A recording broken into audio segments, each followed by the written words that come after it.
do today.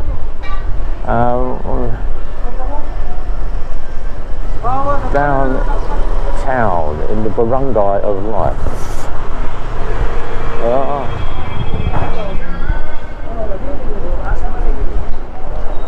Wow.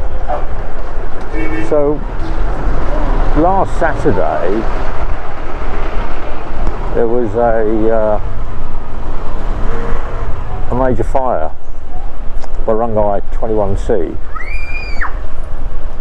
and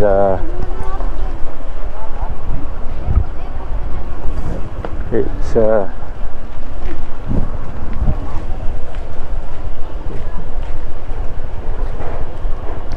devastated 1,200 homes down here on the barangay, down here on the coastal road.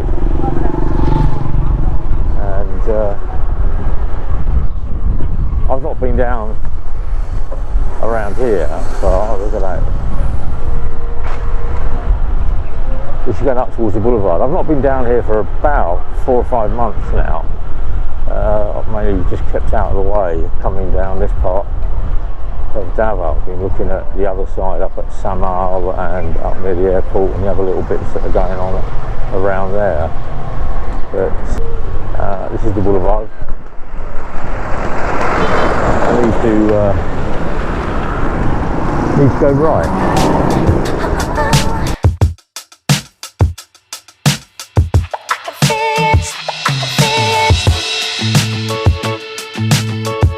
Wednesday, and tea and coffee bean. Look at that. Okay, we've just been out, me and Annie.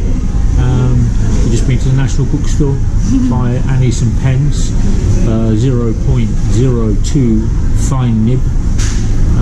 They've only just got them in stock. It's another one of those things, they're struggling to get supplies for schoolwork here. Anyway, news today. It's news. I'm just going to do a news vlog today. A little bit of cycle ride this morning down in the barangay, down at that. I went down to see how the fire damage has been dealt with down there again. But they called the fire brigade out the other day again in that area. I think somebody was welding. Anyway, some news today. Right, Jeepney strike. Jeepney strike is going to be called off.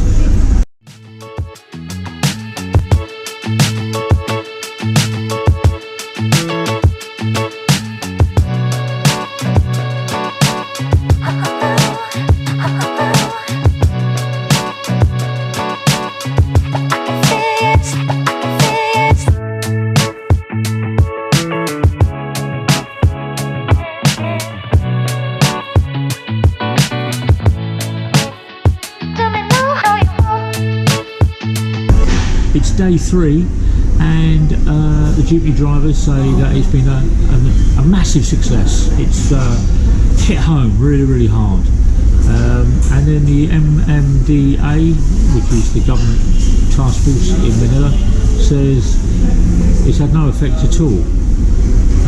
People have gone to work, people are doing what they're doing, but they're going to turn around and put an extension on the PUV timeline. Whatever that means, I don't know. There's also another guy in Manila turns around and says that he can build a new style Jeepney. Looks like the old style. I'll put some pictures on here. It's 1.2 million peso. However, he's only available to build and modernise the Jeepneys in Manila. That means there's no, every other city around the Philippines does what? They'd have to set up refurbishment depots all through the Philippines, wouldn't they, to turn around and update those Jeepneys. Whereas you can go and buy a Futon, or you can go and buy a Mitsubishi, or you can go and go buy the Toyota straight off the shelf for 1.6 million. With some government subsidies of 500,000, it's 1.1 million. Bit strange, that one. I don't understand that. Seems to be somebody trying to make a lot of money on the back of the Jeepneys, yeah.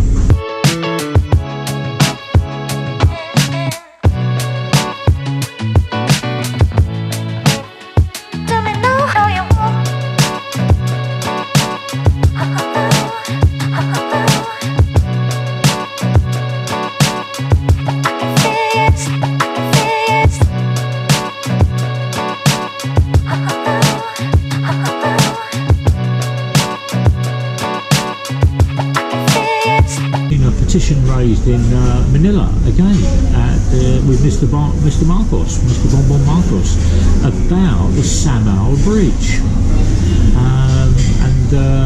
and they're raising issues that there are 2 other alternative sites that would be cheaper to turn around and build the bridge, and it wouldn't have an effect on the reef in Samal, because there are 3 reefs in Samal Island. One is Paradise Reef, which has a 75% regeneration and occupancy by the wildlife. There is another one up near the old dockyard which only has a 7%, because when they put the docks in there and they put all the shipping in there, it damaged everything, and have a docking system for the bridge. Me personally, reading into it, yeah, you can do whatever you want to turn around and do on Davao, on Samal Island, but where are you actually going to turn around and bring the road into Davao City? Is the road for the new bridge going to be out near Sasa? Is it going to be out near Panabu? Is it going to be out near, you know, Tagum? Well, whereabouts is the connection going to be from Samal to Davao? At the moment, it's coming in at Azuela Cove, and it's going to be at Paradise Island, 2.6 miles, or 2.6 kilometres, should I say. Just seems a bit strange that once again the news is kicking off about Samal Bridge and they're objecting.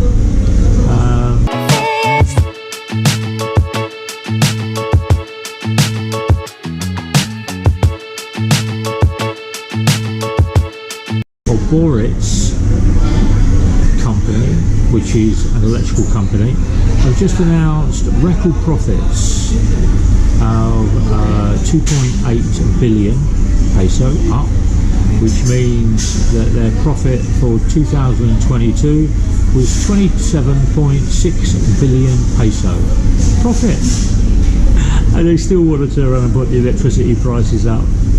Well, there's not a war around here, so you can't blame it on the Ukrainians, can you? So yeah, I thought that was quite amusing watching that one today.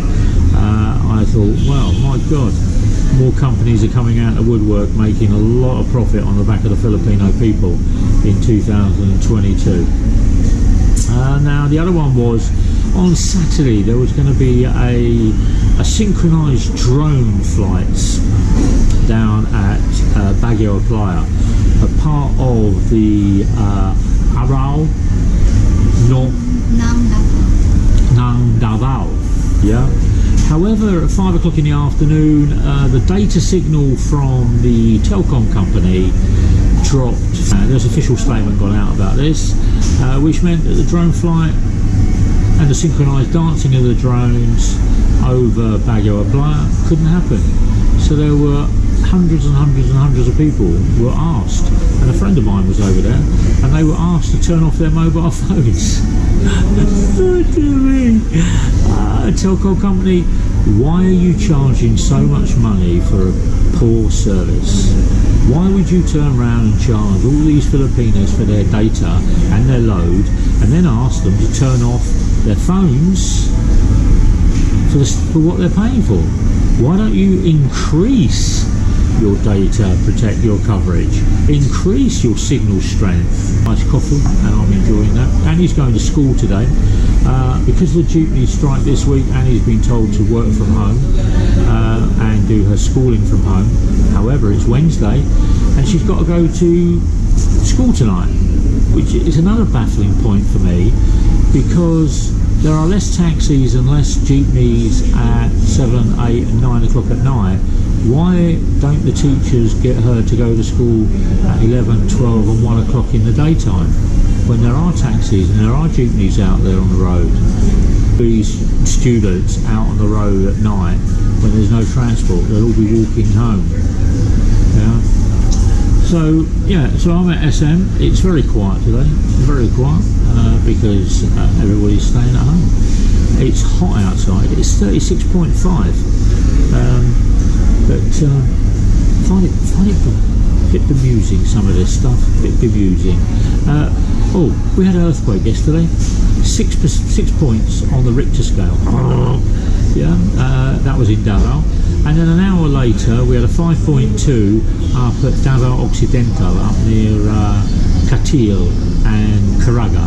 There was a earthquake there. 2 epicenters that got recorded. They sent the data out. But I felt it in the mail. Annie was at home and she was like, and the lights were swinging. Oh, the it's lights on my were hand. swinging. The lights.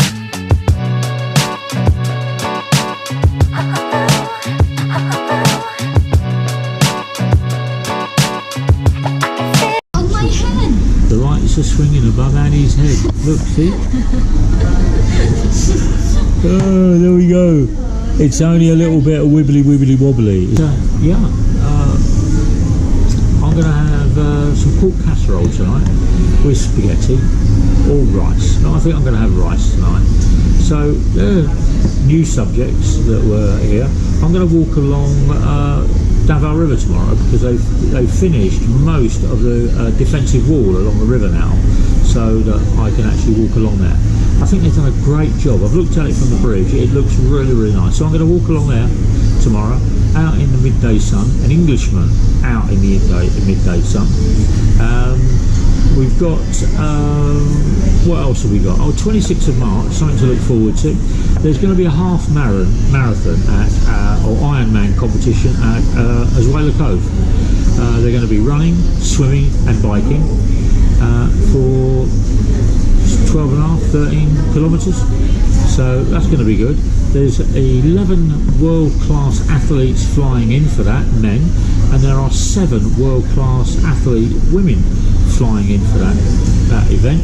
26th of March, so if you want to put it in your diary, go down there and watch all of these keep fit, healthy Ironmen of Davao.